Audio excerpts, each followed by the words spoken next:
And mga boss, another tutorial na naman para sa ating Click version 3 at saka version 4. Itong kanyang automatic open na pocket na wala na tayong gagastusin kasi makikita lang natin sa bakuran yung parts na gagamitin dito. Ang advantage kasi nito, one time kasi na nagwashing ako, hindi ko namalayan na nakabukas pala to konti at napasukan ng tubig. While pag ito, automatic siya magbukas is mamalayan agad natin na open siya. So hindi naman siya ganong bukas, hindi kagaya ganyan na matatamaan yung tuhod natin. Konti lang naman yung bukas niya. Ituturo ko sa inyo kung paano siya gawin ngayon. At sa mga nagtatanong naman kung para saan tong switch na to, ito is sa kanyang pocket light, itong red. Ayan. And then ito is, singit ko lang ha. Ito, bago tayo pupunta sa tutorial, singit ko lang muna. Ito is sa stock pag naka-off. Wala talaga siyang effect. Pag i-press natin, loud and stock siya na may rapid. Loud horn with rapid, then meron siyang passing sa MDL. Yan, then ito yung MDL natin, low and high. Yan. So tara, proceed tayo dito sa tutorial natin kung paano siya gawing automatic pop-up. Pag nakalock yan siya, naka-close talaga yan siya. Ayan. Okay, let's go.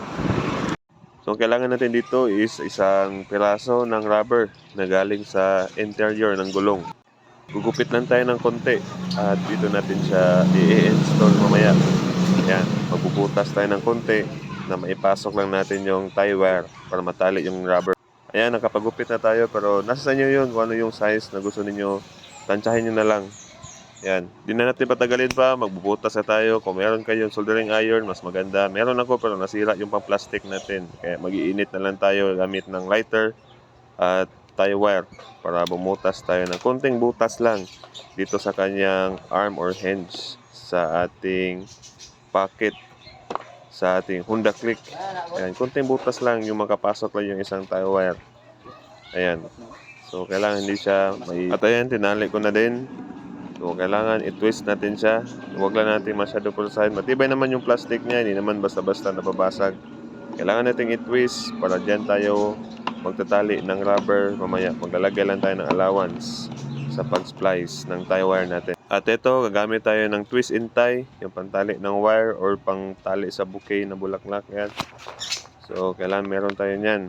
Or pwede din Chinese garter ang gagamitin nyo pantali. Pero mahirap nga lang. Kailangan tansyahin natin.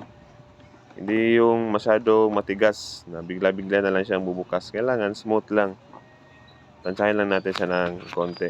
Ngayon, i-estimate ko yung hila niya at ano yung taas na rubber bago natin ipapasok dyan sa may butas mamaya.